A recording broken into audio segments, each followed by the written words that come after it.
Joe talks about Joe. And now, your host, Joe Slepsky. Hello again, everybody, and welcome back to Joe on Joe. It's me, your host, Joe Slepsky. And as I guess predicted's not the right word, as teased last week, we've got our interview with Josh Eggebeen from the Robo Toy Fest out here in Southern California. Now, we recorded this. This one was planning to release last week, right before Joe Fest in Augusta, which from all accounts, it looks like it was a tremendous success. Some nice reveals. The Super 7 toys look fantastic. But then we had that great interview with Greg, and that ran over time. And listen, there's only so many time in a podcast. Like, I don't want to keep you here for 2 hours. So this is our Josh Eggebeen interview. Still vital, still relevant, because next week, or in a couple days, we are coming up the Dallas-Fort Worth Joe Fest, the DFW show. So Josh is going to be down there. He's going to be talking their command file books and the After Action Report, the whole family of After Action Report books. So if there's a little wonky dates in here talking about like have fun at Joe Fest, we know you had fun last week at Joe Fest. So I hope it was a predictor of success, and I really hope everyone had a great time. I can't wait to hear how Dallas-Fort Worth goes. Can't wait to see the Kickstarter go over the top for command files and the After Action Report, guys. And more importantly, I can't wait to welcome all you new listeners to Joe on Joe. If you're new to the show, this is the podcast where, I've covered all the old episodes of the cartoon. I've covered all the comic book issues. And we're working our way through a lot of the mid-90s, kind of late stage, early Joe ephemera. And along the way, we're interviewing friends and family and making new friends and all those good things. So thank you so much for joining us. You can reach me online at Joe on Joe Pod. That's Facebook, Twitter, and Instagram. You can send me an email to joeandjoepod@gmail.com. If you want to be a guest on the show, if you want to say hi, if you have something to promote, or if you just want to talk about G.I. Joe, this is your venue. I've got a very exciting interview lined up for next week, so keep your eyes peeled. And, appreciate you reaching out. If you're online, leave us a rate and review. If you want to check us out on Patreon, patreon.com/JoeandJoePod, and help grow the show that way, help support it. And otherwise, I can't wait to hear what comes out of Dallas-Fort Worth. You're going to hear a sit-down interview here with Josh and I. We were at the Robo Toy Fest, which is a great show if you're out here in SoCal, and they just expanded. It got a lot bigger. It's really great. So there's a lot of background noise. It's con, so you're going to hear con interview stuff. But I think the audio is good enough for you to enjoy. I think it's quality, and a great conversation about Josh and his trip. He loves those European comic books and stuff. So we're talking all about that. And then we walk the floor a little bit. So you're going to first hear our sit down conversation, and then you're going to hear Josh and I on the floor talking with a couple vendors, talking about their selection of international comic books, and talking to one of the Joe vendors that probably a lot of you are going to recognize, as he's a longtime Joe guy. Literally says he's been to every Joe show, so it's spoiler alert. Give it a listen. Appreciate you all so much. Have a great week. And here we are sitting on the floor of the Robo Toy Fest, talking G.I. Joe. Josh, you're back from this European vacation. Yes. You were on your European Special Missions Force? Yes.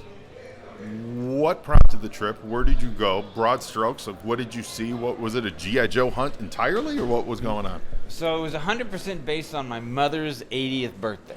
Happy birthday, Mom. Happy birthday. It was April 26th, which was in the Netherlands, King's Day. Now, King's Day is like July 4th, but on steroids, where everybody in the country comes out. They're all dressed in orange, and they're partying and having a great time, and it's celebration event. Is your mom from the Netherlands? Yes, we're Dutch. My family's Dutch. She's Love it. half Dutch. I'm Dutch. My sister lives in Amsterdam. My niece and brother-in-law are all there, so we've been there many times. The whole plan was like, yes. When your parents turn in a big birthday, like, what do you want to do? And she's like, I just want to be in the Netherlands. I don't want to have any parties or anything like that. Yeah. It's more of a low key. So we ended up on a boat in the canals for 3 hours. Put up a sign.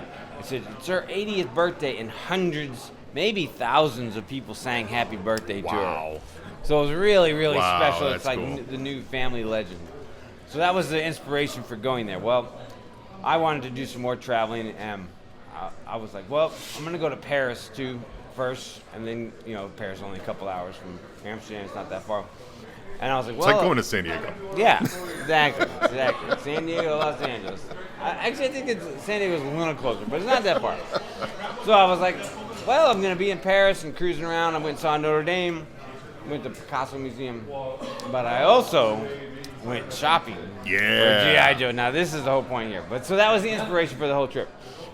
Now, Skybound has started to release trade paperbacks in other languages. It's confirmed for French, Spanish, and Italian, and maybe Swedish. Okay. People say there's Swedish ones out there, but I haven't seen them yet. But so that's 4 different languages, and these are like the Energon universe. So I was like, well, let me go to the bookstores and look. Now I'm not talking comic shops. I went to comic shops too, but I went to the bookstores, and on the shelf in the bookstore is Energon Universe, Duke, Cobra Commander, Scarlet, Destro, Transformers, and Void Rivals. That's exciting. So I got to buy an International G.I. Joe comic, brand new, on a shelf in Paris. That's really cool. In French? In French. When I went to the comic shops, they had the regular comics in English, just like everywhere else. Mm-hmm. No different, but they also had a French section where I found these other ones that were printed for Vestron. Awesome. So you're in a Paris bookstore. There's Joe's on the shelf. Was it? I don't know. Was it crowded? Like, did it look like? Was it a fresh stack, or did it look like it had been picked through a little bit? Like, in other words, like they were all there. Yeah. So like I said, it was Void Rivals, Transformers, and they each had 2 volumes for that, and then one of each of the 4 miniseries. Do you speak Dutch? I guess what's the language in Dutch? Yeah, Is it's it Dutch? Dutch. Just Yeah. straight up Dutch? Yeah. Yeah. I don't speak French either. No French. But Nothing. I That's try to get the greetings down. Beyond that, I suck at languages. No, but same here. But that's one of the things I've loved about talking with you is that you've tracked down all these international copies and you have all this stuff, and that's something that I really enjoy too because. No, it's a connector. It's a global connector to know that, especially with the older books. Yeah. That back then someone else was reading this at the same time I was. Right. And so now you're in Paris and you're having that experience in the moment now that these Parisians are running around with their croissants, enjoying or maybe not enjoying the death of rock and roll. I'm just saying. Right. Yeah. Well, the thing is that. All of the International G.I. Joe before, in the 80s, say, was all delayed. Yeah. Most of the time when the cartoons came out in other countries is when the comics and the toys arrived in those countries. Usually around 87. Right. Of course, G.I. Joe started in 82, so there's like that 5-year time frame. So the comics would tend to start, they didn't start with issue number 1, they started somewhere else. Yeah. The only ones that were printed right away in another language was Canadians, right? They printed in French because the law at the time was anything printed in English had to also be printed in French. So Marvel Comics printed all their Marvel Comics in French. DC was doing it too. So you can get all these, and those started with number 1. I think number 1, maybe definitely number 2. In 83. Yeah. So from 83 to about 87, it was only in French in Canada. And then it exploded all around the world. So it's like right now, I think there's like 25 countries and like 12 languages that have been found. And I literally just the other day, one of our collectors found from the Czech Republic. I guess it's Czechoslovakia back then. So there's still stuff being found. I mean, in 2025, or I think you found them last year, 2024. So did you do any back issue hunting while you were there? Did you find any older stuff in the foreign lands? In France, there's not much. There's only did like in the 80s only 2 or 3, and I couldn't find any Transformers. But in the Netherlands, it's a whole other story. Like, they had 19 issues and about 6, 7 trade paperbacks, and they were all over the place. And I have to give a shout out to Rob Arts, who is a big G.I. Joe collector. And I've known him for almost 15 years. He was helping me back when I was doing Yo-Joe, well before doing After Action Report. So I went over to his place in Nijmegen, which is on the near the German border. Is it in Germany or in the Netherlands? In the Netherlands. In the Netherlands. And so I saw him and his collection, hung out with him all day. We had a great time. Awesome. I saw some of those pictures. Yeah, and he has a website. It's called G.I. Joe. It's Netherlands.nl. Oh yeah. So he does he writes a lot of current articles and everything like that. And so this is how far back I go collecting international. About 6-7 years ago, I had paid him like $300 to collect me Netherlands comics, and I had totally forgotten. So he had a whole box for me. I was like, oh, that's great. So I was like, all right, great. And I'll take him. I had a full collection already. In the meantime between them, I guess when I'd asked him to do that, and then between I filled in the gaps. Are they branded in the Netherlands? Are they branded G.I. Joe or are they Action Force? So they say G.I. Joe Special Missions, but it's in Dutch, so it's like Special Needle. I don't know. Yeah. Special Operations, I think. I think if you translated it would be special because it starts with an O-P-E-R, and special is both words are. But it's branded. But it's branded G.I. Joe though. Yes, it's not Action Force. Not Action Force. No. But like Sweden, Dutch, Norway, not Dutch, Sweden, Norway, Scandinavia, Denmark, those are all Action Force on the cover, but they're reprints of American. So the international thing, other than the British, UK Action Force, nothing else is original. So, oh my God, here comes Jamie Sullivan. Interrupted by Jamie Sullivan, superstar. Jamie Sullivan, Sullivan, you're live on the Joe and Joe podcast. Say hello. Hi, how are you doing? Oh, we're doing well. We're doing well. Fabulous. All right, so back to Europe. So you're in Europe. I'm in Europe. You're with Arts. So I've Rob Arts. Rob Arts, and he just goes. We spent hours together. He showed me his town, and then got the comics and took them back to my sister lives in Amsterdam, so I took the train back and forth. Oh no, he drove me back. I took the train out there, and it was really great because, when you know somebody for like 10, 15 years and you interact a lot on Facebook, and then you get to meet them in person in their city in the Netherlands, I was like, oh, this is so special. That's great. That's really great. Yeah. And that's the love of G.I. Joe bringing you together. Yes. That's what's great about having a passion for any kind of whatever the hobby is. Right. And when you're mutual it brings you together. It's great. Yeah, when you're mutual website people that spend all your time, I make books and Yo-Joe, his website and everything. It's like and his focus is writing stories about G.I. Joe. Right, that's what he likes to do, and so he just posts it up. And it's all in Dutch, and then Google translates it. So when you read it there, it's like great. So all the commandos are in wooden shoes. You have to ask him that because I don't know. It's really hard to do the Ninja Force because all the clomping and the clacking from the wooden shoes. Yeah, they're definitely not silent.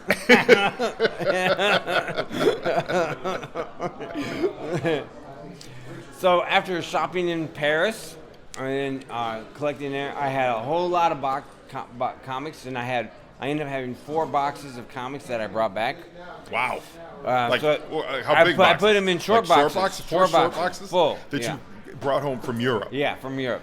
Dutch and France. Yeah. That's a lot of comics.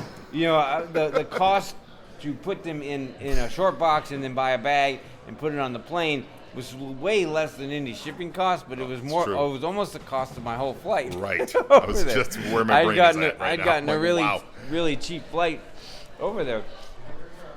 So it was a really fun trip. I was over there for 2.5 weeks and came back with a lot of comics. And of course, as I was saying earlier, to have this special moment with my mom on her 80th birthday in the canals of Amsterdam. It's the new family legend is how I like to joke about it. Yeah. And the sign that we just randomly made, we're now framing and going to put it on the wall. Because it said, it's her 80th birthday with an arrow pointing to her. And so That's great. So it was really all, and obviously it becomes 100% deductible because I'm writing a book about the After Action Report Volume 4 is going to be your. Should have brought 6 boxes of comic books. Yeah, I did plan on bringing some back, but I didn't realize how many Netherlands books Rob had got for me, and I was like, oh, great. And so I'm bringing some of those to Joe Fest. $300 to purchase, $1,200 to get home. Yeah. No, it wasn't quite $1,200, but bag, because it was an extra weight bag fee. Yeah. And of course, you get to the airport and the weight doesn't matter, so I had to shuffle them around between the bags. But I basically got 2 boxes in each bag. So it wasn't I was in an airport once. I had bought local or domestic travel, but I had purchased so many books that it was my suitcase was bursting. Yeah. And so they weren't going to make me check it, and I'm off to the side taking every piece of clothing and putting it on my body so I can fit all my comic books into my carry-on luggage so that it wouldn't cost me the $50 to yeah. So I get on the plane just with 6 layers of clothing on so they could fit in my bag. Previously, when I had been to Amsterdam, I was like 7-8 years ago or something like that. I brought back not nearly as many as I just brought back, but I actually threw away clothing. You know what? Because I was like, I don't need this piece of clothing. It's fine. I'll throw this away. That's a travel tick. I'd rather have comics than clothes. A lot of people use that as a travel thing.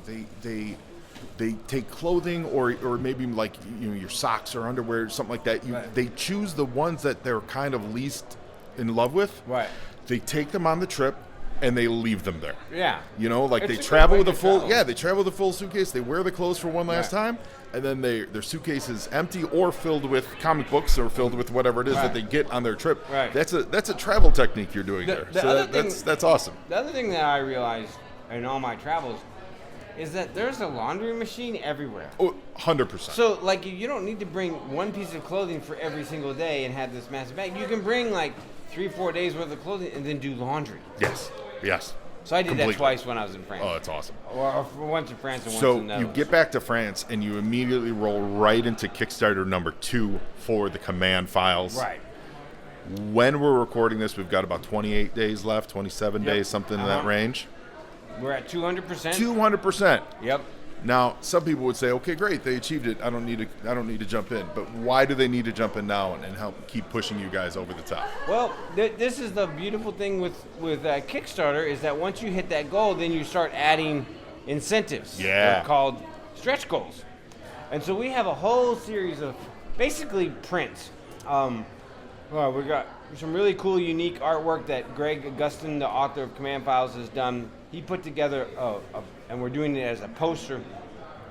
That's it's called the Chain of Command. Mm-hmm. Which, of course, as a Joe fan, we all want to know, like, what's the structure between the Navy and the Army and the Marines, because G.I. Joe is all of those. Anyway, so anywho, you guys, that was pretty funny. you're putting together a poster of all the various. Right. So there's a stretch goal that's already been reached for Command Files 2. It's a poster. It's 16 by 20, and it's literally the command structure of G.I. Joe. Now it's fictional. G.I. Joe's fictional. This command structure is fictional because there's really no There's nothing G.I. to compare Joe it to. In, It's not in, like in, in the real world because right. there's not all the branches don't co-mingle under one group, special Delta Force like that. You know what I mean? So we put that together. That's been really cool. And we have other prints. Again, these are the stretch goals. So get on board and you get all these prints. We have cover prints and we have more planned. We have since Jamie Sullivan made a guest appearance here, maybe I'll reveal this right now. Is that he is doing another dust jacket. So. For the first Command Files, he did a dust jacket, and now we're on Command Files 2, so he's doing another Command Files dust jacket. Awesome. And he teases on what the art is going to represent? I don't even Have you seen it? He says he's working on it. Because the first one, to describe it, it's basically the original team. Yeah. And it's awesome. They're hoisting a flag. Yeah. There's Sky Strikers in the background. It's a great drawing. Yeah. And, it's got the little flaps and everything, so you put it around your book. Yeah. And so this will be dust jacket number 2 that he's doing. I told him to make sure that there's a flag on it, and that's about all I asked him to make the same. American flag or USS flag? Oh, American flag, yeah. Oh, okay. Yeah. Not the. Well, he could put the flag That's what on. I'm saying. He might surprise us. I don't Yeah. know. What's the request for? Huh? Or is it just it's the American flag? I got it. It's general flag holding the American flag standing on the deck of the USS flag. Man, that's something that needs to be made. Totally. Oh my God. That's It's the all flag dust jacket. yeah. So that's going to be, and if we can hit the 40K, everybody will get one. Of this new that's dust great. jacket. That's great. I mean, that's the kind of thing that's a little bit expensive to make. So you got to hit these higher end goals. Yeah. I mean, right now, being 100%. And if you're not familiar with Kickstarter, and some of you, most of you are familiar with it as a concept, but a lot of you may not have actually backed it. Right. When we talk about stretch goals, what we're talking about isn't costing you additional money at all. Like you make your pledge, like whatever it is, $50, $30, whatever, $80, whatever it is for your buying. When they do stretch goals, that means they've made so many pledges that they can afford to add more to the $50 you've already contributed. You're not being asked to give them more. You're saying, oh great, you committed to us early on. Here's a stretch goal. You're also getting this poster. You're also getting this bookmark. You're also getting this, visit from Josh in the night to a home visit to whisper sweet G.I. Joe nothings in your ear. That's the ultimate stretch goal. Yeah, that's the ultimate stretch goal. So if you've never done Kickstarter, that's what that means. So it's really cool. It's not an add-on per se. It is literally a freebie that because you've helped make it so successful, you get this stuff for free. Yes, and that's something that is an incentive. It is literally an incentive to continue to back, because once it's funded, right? Like, why do other people want to get it? Well, first of all, you want to get the item. Yeah. In this case, it's command files, 2 book, and then you get all these extra things. Now you can do add-ons. You can. Oh, sure. Yeah, you could fill in your collection Yeah. with some of the other books, and Right. and you guys have Those such a nice selection of books that I know all of your add-ons are to get these books to fill in your gaps. Yeah. And there's an all-in option too. Yeah. So if you don't have any of them, you can get them all. A couple months ago, we had those giveaways on this show, and great response. Oh, cool. And absolutely multiple people who received the books wrote back to one say thank you to you as well as to me for the giveaway, but seriously to say I then went and purchased more of their books because they were great. Right. Like they got this freebie and they were like, yeah, this is what I want to read. I mean, and they went and they filled in the blanks. So you've got a set of books that really make you want to read more. And the concept that we came up with, and this is Roger Taft's idea. I mean, I've filled in all the gaps to make it all work, but it was really Roger's idea, to have a guidebook that all the covers. I mean, like, it's not been done anywhere. I mean, like, even none of Marvel or DC, they kind of have a little bit of variance, but like nobody tracks these things. There's apps that track it, but it's not an in-hand guidebook. Yeah, no, I've never seen anything done like this. So, especially in this day and age of a jillion variant covers. Yeah. No one's doing this. Right. So you guys are in a great spot because you've got your hands around a franchise that is not so massive that it's untrackable. Right. But it's also big enough where there's so many fans out there that there's enough to sustain the kind of interest in a book like this, I mean, like if Marvel were to do it, it would be a 1,000-page omnibus. Right. And they would, it would be unwieldy. And, I mean, basically up until, say, the mid-'90s, like, there was no variance other than newsstand and direct market and Canadian price, right? So that's very easy to handle. I mean, it's relatively new news. It is, for some people, but it's a lot. But it's a lot of research for you to actually get correct. That's the thing. That stuff wasn't tracked back then. Right, it wasn't tracked, and nobody collected it in the format of as a kid in the formats. It's less information to put on a page, but it's a lot of information for you to reach out and chronicle and make sure that you're on point with. That's a lot of work. And you've been working. I mean, you've been doing this for years. 5 years now, but I started in the early 2000s with Yo Joe. Right. Doing a similar thing. I mean, chronicling the comics as they were coming out during all the Devil's Due era and stuff like that. So, what's the best way to find you on Kickstarter? What's the best search term for this? Well, just command files or after action report. You don't even need to use volume 2 because they both come up very easily on Kickstarter. And if you do that, if you put in Google Kickstarter command files, After Action Report, it comes up easily. Perfect. If you type in just After Action Report, you get a whole list of military stuff. And then G.I. Joe After Action Report command files our books is like on second or third page, but all these military ones, get ranked higher than we do in Google. Sure. Because it's military. Military, sure, yeah. Real military. And what is the actual end date of the? So it ends on June 30th, and it will be the last day will be at the Dallas Fort Worth Joe show. Okay. We'll be in person there, so I'll be yelling to scream, "Be a backer! Be a backer!" Will it end like literally the time-wise during the show? I think so. Yes. Oh, that's even, it's a Sunday. that's even more I fun. think the 30th. Well, you got to get that on camera. Yeah. You got to get that celebration Yeah. on camera. So if you're going to Joe Fest, tell everyone at Joe Fest. If you're going to the Dallas Fort Worth show, that's your last chance to get it. Looks like the 30th is actually Monday, so it's going to end on Monday. Oh, it'll end on Monday morning. So you'll wake up with your Dallas Fort Worth hangover. Yes. And you'll be like, "What was the one thing I forgot to do this weekend?" Right. Oh, it's back the Kickstarter. Yeah. Yeah. So that's what you're going to do. And so we want to get everybody there, and Joe Fest is the week before that. So if you're at Joe Fest and you forget you still got a week, and tell your friends. This is Joe month. Yeah. This is a lot of Joe stuff going on. Joe. Talk it up. Tell people, even if you're maybe not going to do it, Joe mention June. it. Mention it to your buddy. Be like, hey, Yeah. you heard about this Kickstarter. It's really cool. Get them over the top. Get those stretch goals going. And we appreciate it. And as of this recording here, I'm sitting at the Robo Toy Fest West Coast G.I. Joe show, which this month has now been the 5th convention I've been to, including the SoCal Joe show.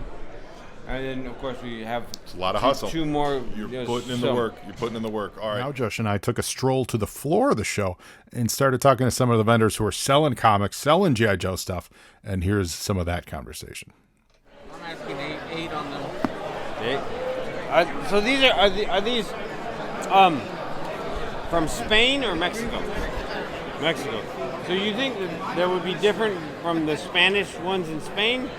Because they're 80s, so they would have been printed differently, right? Right. So, yeah. You don't see those very often. I saw these and I thought of you. I was gonna. Oh yeah. What's your name? Fredo. Are you from Mexico City? No, From San Diego? my parents are from Mexico. Oh, is that where you got all the? No, these are my friends from down south. Yeah. He just gave them to me, so. Oh, that's awesome. I was down there recently. I was looking for stuff exactly like this. Okay. Yeah, and the guy in the shop he actually said that U.S. selling ones sell best, not U.S. language ones. Yeah. And I was like, I wanted this. Yeah. I'm in Mexico. I want to come home with it. Yeah, no, we have a store down south, down at Revolution, Tijuana, Mexico. Oh, great. Yeah. Oh, I've heard there's some good collectible. Yeah, our Like store geek shit. Yeah, geek stuff down there. Yeah. Yeah, our store is called Toy Revolution. Toy Revolution. Awesome. So if you're in Tijuana, check that out. Yes. Awesome. You have G.I. Joe down there? Oh yeah. Yeah, there's a little digest side. Yeah. Are they pretty easy to find? Yeah. Pretty much. Really? Yeah, he collects all that and then he sells them, and yeah, you can find it at our store also. Wow. Just over is it Tijuana or? Yeah, Tijuana. So Josh, you're walking around a show like this. Yes. What kind of? Sorry, two Joshes, one cup. You're walking around a show like this. What kind of stuff? How do you shop for G.I. Joe? Like, what's your style of shopping? Well, everyone's got a different style. You know? I am not a toy collector. Okay. So I can easily bypass most toy booths. I'm always looking for a comic book box to dive into, like the one we were just at. The guy had Mexico X-Men in Spanish, but I was like, oh. So I was trying to get some knowledge from him regarding, like, is the Spain comic in Spanish would be different than the Mexico comic, and he said yes, because it would be the language is a little bit different, and of course back in the 80s they were printed in each country. They weren't printed everywhere and then just kind of shipped wherever. Mm-hmm. But like in our modern day world, the Spain book might be the same as Mexico. Yeah. So I'm trying to figure that out. Of course, I'm always walking around trying to, meet people and talk to people. And, at an actual, this is more of a toy show. It really is. Yeah. So there's not that much comics, but actually at a comic convention, there's a lot of information out there that the vendors have that, you can talk to them about to learn stuff. So I end up doing that. Yeah. But I mean, like, my collection is so big that honestly, like, I have most everything domestic. So, like, look through a book, I'm like, yeah, or a box or whatever, I got it all. Right. And I've been collecting since '82, so some of it I got originally. You know what I mean? So it's not like I've had to track it down in the past or from the past, currently. So I had them for a long time. Yeah. But I mean, as an author, you want to try to have as much information as you can. And there's a lot of people out there with a lot of information. Nobody has it all. Yeah, that's absolutely true. As much as I try to think like I have got a corner on the market for knowledge on comics, and somebody points out something to me I didn't know, and I'm like, well, now I know. Yeah, and as we know, that's half the battle. Yeah, exactly. So I have them. you don't do toys per se, but do you do like I don't know what to say, like ephemera, like collectible stuff, like rando stuff, like a light bright G.I. Joe set, you know what I mean, like the weird stuff. I love that stuff. I'm a sucker for it. No, not really. A board game, or things like I guess that. we're walking by a booth right now that has the Transformers crossover with the Hiss tank and the Awe Striker. Right. You know what I mean? Like, right. So I bought those, because that's like super cool, and G.I. Joe crossovers is something that like very much interests me. Like, for example, I bought the G.I. Joe VHS, G.I. Joe the movie VHS tape. Wow. Over there. Guy had it $10. Right. It's a done deal. Right. Do you even have a VHS player to watch it on? I actually do, but it's not hooked up. I do, though. I really do. I always thought that'd be fun to collect, like, all that kind of stuff, like all the VHSs and DVDs and stuff like that. That'd be kind of fun to try to get them all. Yeah, that's my guy Pablo. I mean, like as we pass another booth here, it's got a lot of some G.I. Joe. They have the figure packs. Uh-huh. So with the comics. Yeah, do you have all those? So I got those. I got them in the package, and then out of the package, loose. But I originally had only got the comic. I didn't get the pack, and then later on I acquired the packs.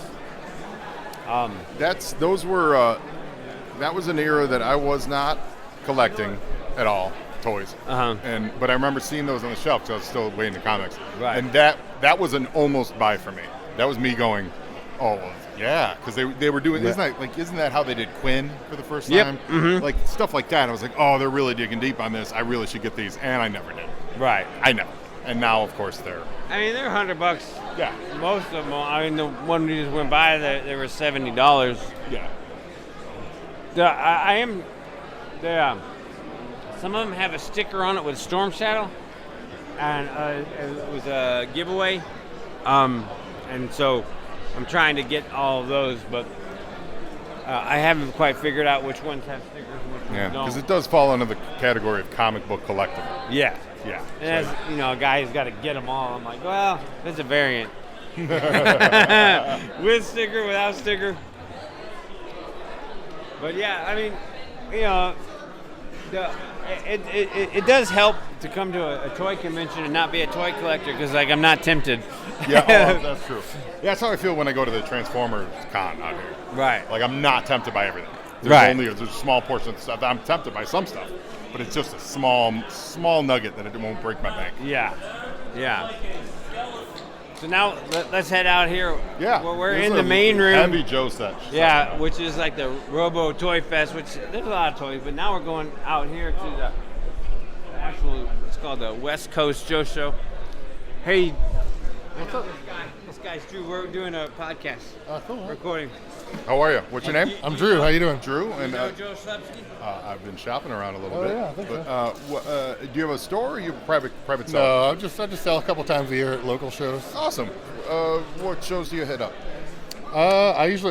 Yearly I go to Joe Fest and assembly required, and then the SoCal Joe show, and this one. Awesome. Will you be there next week? Or Yeah, I'll be at Joe Fest and DFW. Do you have a booth table people can find you? I'll be hanging out. Do you know that off the top of your head? I'll be walking around mostly, but yeah. Okay. I'll be hanging out with Josh and all the other old school guys. Okay, good. I apologize for that. Drew's a guy to know if you want toys. Yeah.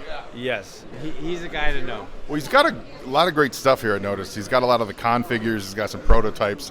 What I really dig is all you've got a good selection of your file cards. You've got the blueprints.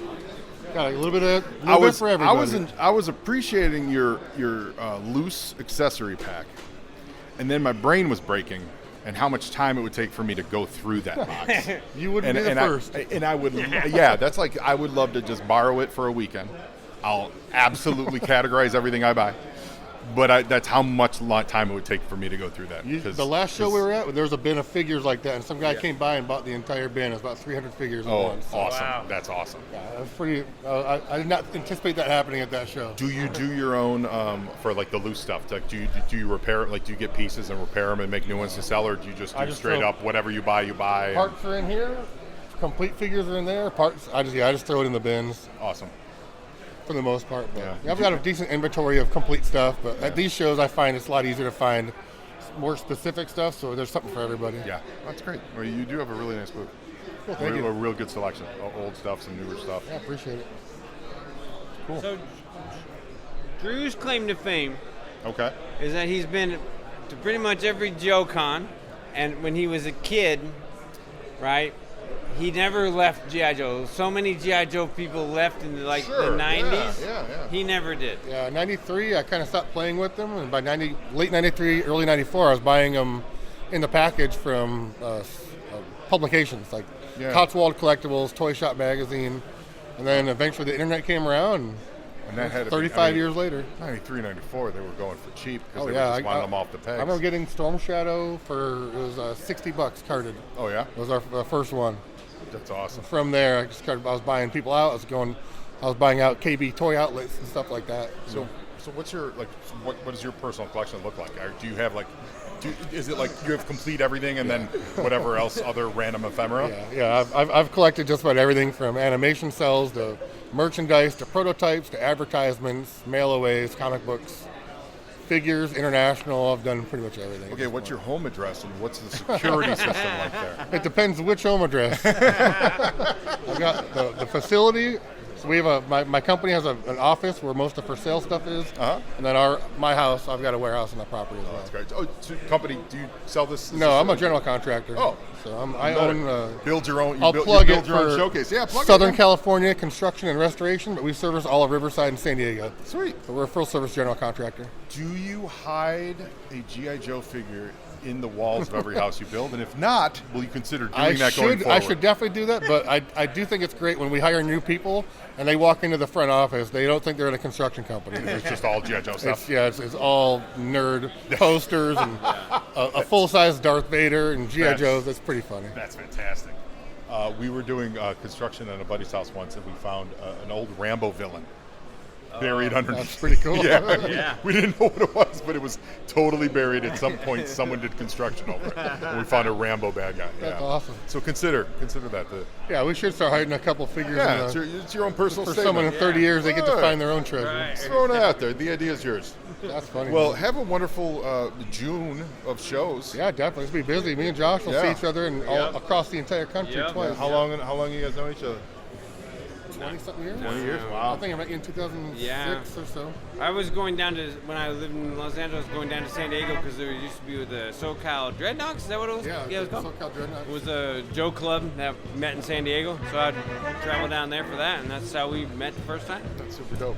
I mean, Well, Joe Slupski. Hey, man, pleasure to meet you. Pleasure. Joe on Joe. Yeah. Well, Josh, thank you so much. Great to All right. see you. And listeners, you know what to do. Get out there and get it. Yeah. Now you Joe, and Joeing is half the battle.